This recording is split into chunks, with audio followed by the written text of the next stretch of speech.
देखिए, आपकी रंगदारी तब चलती है जब सामने वाला या तो आपसे कमजोर हो, जो भारत है नहीं, या सामने वाला अकेला हो, जो भारत के केस में फिर नहीं है।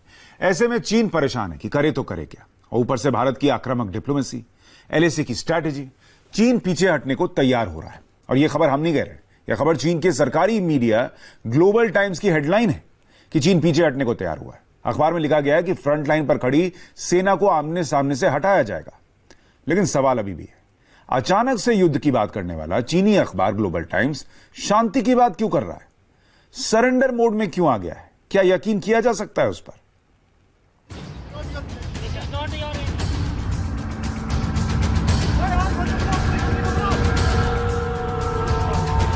देखो, चीनी वाले डर के भाग रहे। 2 महीने बाद चीन अब समझ गया है कि एलएसी से उसे पीछे हटना ही होगा। असलहे, गोले बारूद, हथियार, फौज सबकी तैनाती करके उसने भारत को अपनी ताकत दिखानी चाहिए थी, लेकिन हिंदुस्तान के रिएक्शन से खामियाजा भुगतना पड़ रहा है।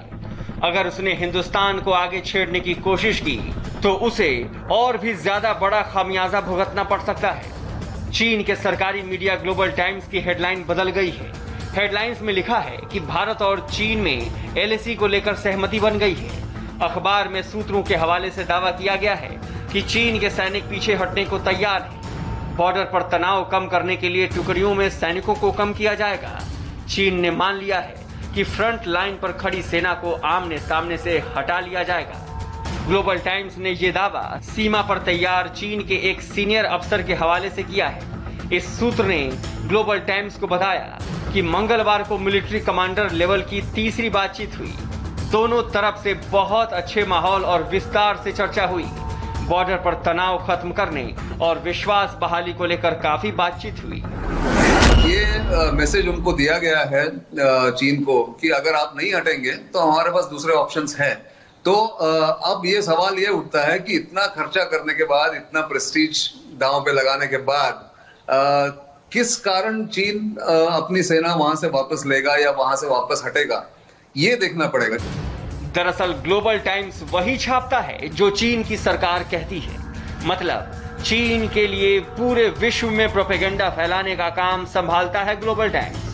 अब उस अखबार में सूत्रों के हवाले से खबर छापी गई है कि चीन के सैनिक पीछे हटने के लिए तैयार हैं, लेकिन एलओसी से जो तस्वीर सामने आई है उससे ऐसा लगता नहीं, क्योंकि चीन अब सरहद पर पाकिस्तान के साथ मिलकर साजिश रच रहा है। पाकिस्तान ने 20,000 सैनिक गिलगित बाल्टिस्तान में तैनात कर दिए हैं।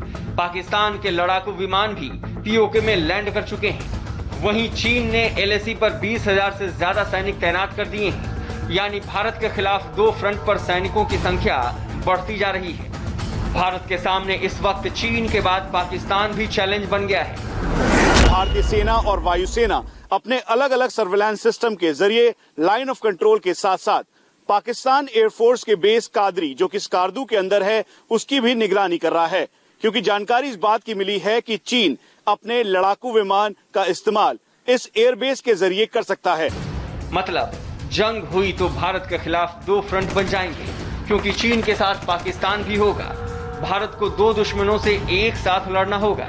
इसलिए यह समझना बहुत जरूरी है कि अगर 2 मोर्चों पर भारत लड़ता है तो जंग का मैदान कैसा होगा। ये जंग हिमालय के पहाड़ों पर होगी। लद्दाख से लेकर हिमाचल और उत्तराखंड पर वॉर थिएटर बनेगा। सिक्किम और अरुणाचल में भी फ्रंट खुल जाएगा। ये युद्ध एलओसी पर भी होगा। ये जंग पंजाब के बॉर्डर पर भी होगी। ये जंग राजस्थान से लगे रेतीले बॉर्डर पर भी होगी और गुजरात से लगा कच्छ वाला इलाका भी फ्रंट बनेगा। चीन की ये फितरत रही है कई सालों से इतिहास में कि जहां कुछ नहीं होता है वहां पे जाके वो बैठ जाते हैं या फिर वो वहां पे एक बखेड़ा खड़ा करते हैं और फिर कहते हैं कि देखिए पुराने मैप्स हमारे पास है, उसके मुताबिक ये हमारा इलाका है। तो ये भारत को इतने साल उनके साथ डील करने के बाद पता है। इस स्थिति के बाद भी ग्लोबल टाइम्स के दावों में कितना दम है?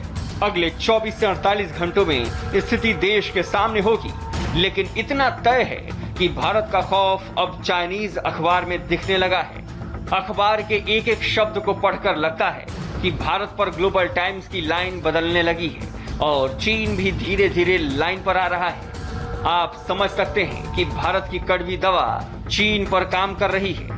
दिल्ली में प्रधानमंत्री का एक्शन होता है और बीजिंग में हड़कंप मच जाता है। देखिए, एलएसी पर चीन का इलाज करने के लिए